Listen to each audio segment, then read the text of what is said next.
تھے، ہم اس میں بھرپور شرکت کرنا چاہتے تھے. یہ ہمارا حق تھا کہ ہم پارٹی کے ممبر ہیں، ہم پاکستان کے شہری ہیں. یہ ہمارا آئینی حق تھا، یہ ہمارا پی ٹی آئی کے آئین کے مطابق حق تھا، یہ ہمارا ایک جمہوری حق تھا کہ ہم اس الیکشن میں حصہ لیتے. اسی لیے کل جب ہم مجبور ہوئے اور وقت کم تھا تو ایک وفد کے ساتھ ہم پاکستان تحریک انصاف کے مرکزی دفتر گئے اور ہم نے ان سے تین مطالبات کیے، ریکویسٹ کی کہ آپ ہمیں کاغذات نامزدگی مہیا کیجیے، آپ ہمیں ووٹر لسٹ مہیا کیجیے، آپ ہمیں اس الیکشن کے قواعد و ضوابط ہمیں دیجیے تاکہ ہم اس الیکشن میں بھرپور شرکت کر سکیں. اور پیچھے بہت سارے اور لوگ تھے، مثلا سعید اللہ خان نیازی مجھے میاں والی سے کہہ رہے تھے کہ وہ جو عمران کے فرسٹ کزن ہے کہ وہ اس الیکشن میں حصہ لینا چاہتے ہیں.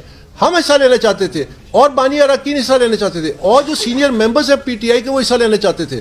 تو پوری کی پوری پی ٹی آئی کے جو ورکرز ہیں ان کو ڈس انفرینچائز کیا گیا، ان پہ مسلط کی گئی ایک قیادت. اور یہ کہتے ہیں کہ ہماری قیادت انڈر گراؤنڈ ہے. انڈر گراؤنڈ قیادت جو ہے وہ کاغذات نامزدگی بھی انہوں نے جمع کرا دی. جو ابو گراؤنڈ کے لوگ ہیں ان کو موقع تک نہیں مہیا کیا گیا.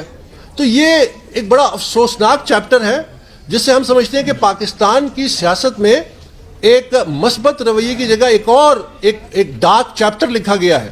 اور یہ میں یہاں پہ ضرور کہنا چاہوں گا کہ ہمارا جو مدعا ہے وہ یہ نہیں ہے کہ پاکستان تحریک انصاف میں انٹرا پارٹی شفاف ہو. ہمارا مدعا بڑا جو ہے قومی لیول پہ تمام سیاسی جماعتوں کی انٹرا پارٹی الیکشن جو ہے اس کی اسکروٹنی، اس کی آبزرویشن الیکشن کمیشن کرے. وہ اس لیے کہ جب تک سیاسی پارٹیاں جو دعوے دار ہیں، جو دعویٰ کرتی ہیں کہ ہم جمہوری ہیں، ہم جمہوریت کی علامت ہیں، جو اپنی جماعت کے اندر جمہوریت برداشت نہیں کرتے. یاد رکھیے جو بھی اسٹیبلشڈ ڈیموکریسیز ہیں وہاں پہ ڈیموکریٹکلی اپنی جماعت خود فیصلہ کرتی ہے قیادت کا. آپ سوچ سکتے ہیں پاکستان میں کہ جس طرح برطانیہ میں ہوا کہ ایک مسلمان نژاد جو پاکستانی اوریجن کے ہیں وہ لنڈن کے میئر جو جول ہے یورپ کا، اس کے 2 دفعہ میئر منتخب ہوئے اور اپنی جماعت سے اٹھے. کیا آپ سوچ سکتے ہیں کہ ایک انڈین نژاد آج برطانیہ کا وزیر اعظم ہے، اپنی جماعت سے وہ اٹھا؟ تو یہ جو ورکرز کو آپ نے اہمیت ہی نہیں دی، میرٹ کو آپ نے اہمیت نہیں دی، جس کی وجہ سے پاکستان کی سیاست میں ایک جمود رہے گا. آپ آج یہ جو الیکشن ہونے جا رہے ہیں آپ 10 الیکشن کرا لیں، یہ ریسائکلنگ آف پولیٹیکل ویسٹ ہے. اس سے نئی قیادت سامنے نہیں آئے گی. یہ ہمارے مسائل کا حل نہیں ہے، یہ ہمارے معاشی مسائل کا حل نہیں ہے، یہ ہمارے جو سیاسی مسائل ان کا حل نہیں ہے. پاکستان کو مزید مشکلات میں یہ لے کے جائیں گے کیونکہ ان کی سیاست جو ہے، جیسے میں نے کہا، سیاسی جماعتیں افراد اور خاندانوں کے قبضے میں ہیں اور وہ ایک سیڑھی ہے اقتدار کے لیے.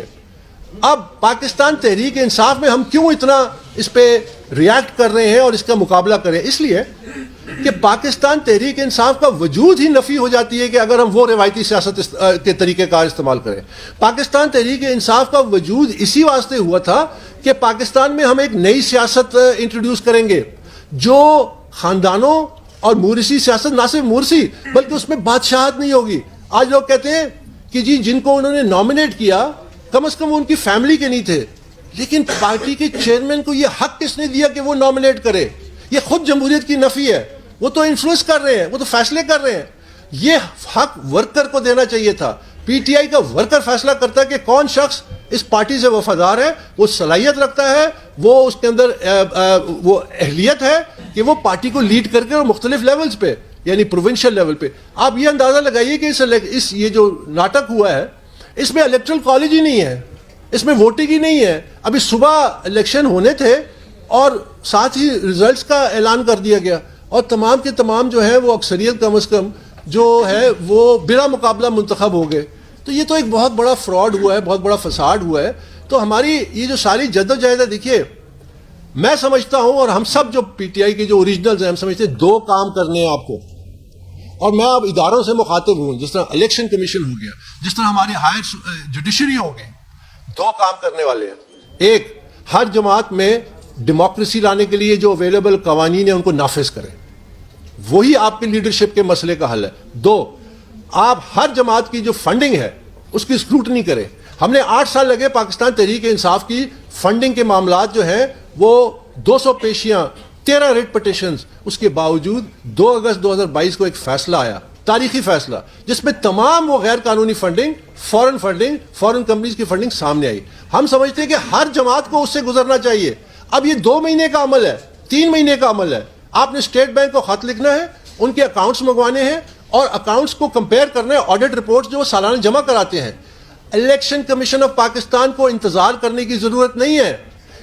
جو سپریم کورٹ کا ایک فیصلہ موجود ہے 2017 کا، جس میں الیکشن کمیشن کو یہ اختیار دیا گیا ہے کہ وہ نہ صرف کسی کے کمپلینٹ پہ اور کریڈیبل ثبوت پہ بلکہ وہ سو موٹو ایکشن لے سکتی ہے. اب میں آپ کو مثال دیتا ہوں کہ پاکستان تحریک انصاف کی 5 سال کی جو اسکروٹنی ہوئی 2013 تک، اس میں تمام شواہد سامنے آ گئے. انہوں نے جان بوجھ کے کنسیلمنٹ کی، انہوں نے بینک اکاؤنٹ چھپائے، انہوں نے غیر قانونی غیر ملکی فنڈنگ کو چھپایا. یہ سب سامنے آنے کے بعد چونکہ قدغن تھی 5 سالوں کی 2013 تک، تو ابھی آئندہ کے جو 5 سال تھے جس میں دھرنے ہوئے، جس میں بہت سارا اور پیسہ آیا، غیر قانونی فنڈنگ ہوئی جس سے پاکستان کی سالمیت کو داؤ پہ لگایا گیا. یہ فنڈنگ کا معاملہ انتہائی سنگین ہے. ہم یہ ریکویسٹ کرتے ہیں کہ جو ہمارے ادارے ہیں، جو آئینی ادارے ہیں، وہ ان معاملات کا سنجیدگی سے نوٹس لیں. آج جو پاکستان تحریک انصاف کے ورکرز کی فنڈامنٹل رائٹس کی دھجیاں اڑائی گئی ہیں، ان کو ٹرمپل کیا گیا ہے، ان پہ ڈاکہ ڈلا ہے، اس کا نوٹس لیں. ہم اپنے طور پہ انشاءاللہ الیکشن کمیشن میں یقیناً یہ حقائق رکھیں گے اور آنے والے دنوں میں الیکشن کمیشن کے سامنے تحریری طور پہ یہ تمام رکھیں گے اور تمام جو ہم ورکرز ہیں یا فاؤنڈنگ ممبرز ہیں وہ اس کا حصہ بنیں گے. پھر اس کے بعد یہ الیکشن کمیشن کی ذمہ داری ہے کہ وہ ان شواہد کو سامنے رکھ کے آئین اور قانون کے مطابق کیا فیصلہ کرتے ہیں. لیکن یہ بہت امپورٹنٹ ہے، ہر سیاسی جماعت بلا تفریق، چاہے وہ پاکستان پیپلز پارٹی ہے، چاہے وہ پاکستان مسلم لیگ نواز ہے، چاہے وہ جماعت اسلامی ہے، چاہے وہ MQM ہے، ان کو اس سے گزاریں. پاکستان کی سیاست میں تبھی ایک نئی ہوا، تازہ ہوا. پاکستان کی سیاست کا ایک بڑا المیہ یہ ہے کہ پاکستان میں قابل لوگوں کی، باصلاحیت لوگوں کی کمی نہیں ہے.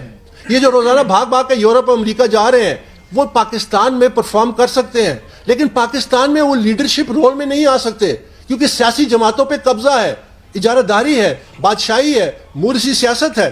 تو آپ نے جب تک سیاسی پارٹیوں پہ قانون لاگو نہیں کیا، پاکستان کی سیاست، پاکستان کی جمہوریت اور پاکستان کے جو معاشی مسائل ہیں ان کا کوئی حل نہیں ہے. ہم اسی طرح اس بھٹی میں اور ادھر مسیح کی تلاش، ادھر مسیح کی تلاش میں رہیں گے اور وہ مسیح کسی اور شکل اختیار کر لیتا ہے. تو ہم نے شخصیات سے، یاد رکھیے میں اختتام کرتا ہوں، پاکستان میں 2013 میں جب PTI میں انٹرا پارٹی الیکشن تو ورکروں میں اتنا شعور تھا کہ انہوں نے چیلنج کیا. 2016 میں پاکستان کے الیکشن کمیشن نے، تحریک انصاف کے الیکشن کمیشن نے استعفیٰ دیا کہ ہم دباؤ نہیں لیں گے، ہم 2 نمبر الیکشن نہیں کرائیں گے. آج صورتحال جو یہ ہے کہ اندھی تقلید لیڈر کو اندھا کر دیتی ہے. وہ اپنے ساتھ سب کچھ دبو دیتا ہے، وہ خود بھی اپنے آپ کو نقصان پہنچاتا ہے، وہ پارٹی کو بھی نقصان پہنچاتا ہے، وہ معاشرے کو بھی نقصان پہنچاتا ہے. اور پاکستان کی جو سیاست ہے یہ پچھلے چند سالوں سے جو ہوئی ہے، یہ سیاست نیشن بلڈنگ کی نہیں تھی، یہ ڈسٹرکٹیو سیاست تھی.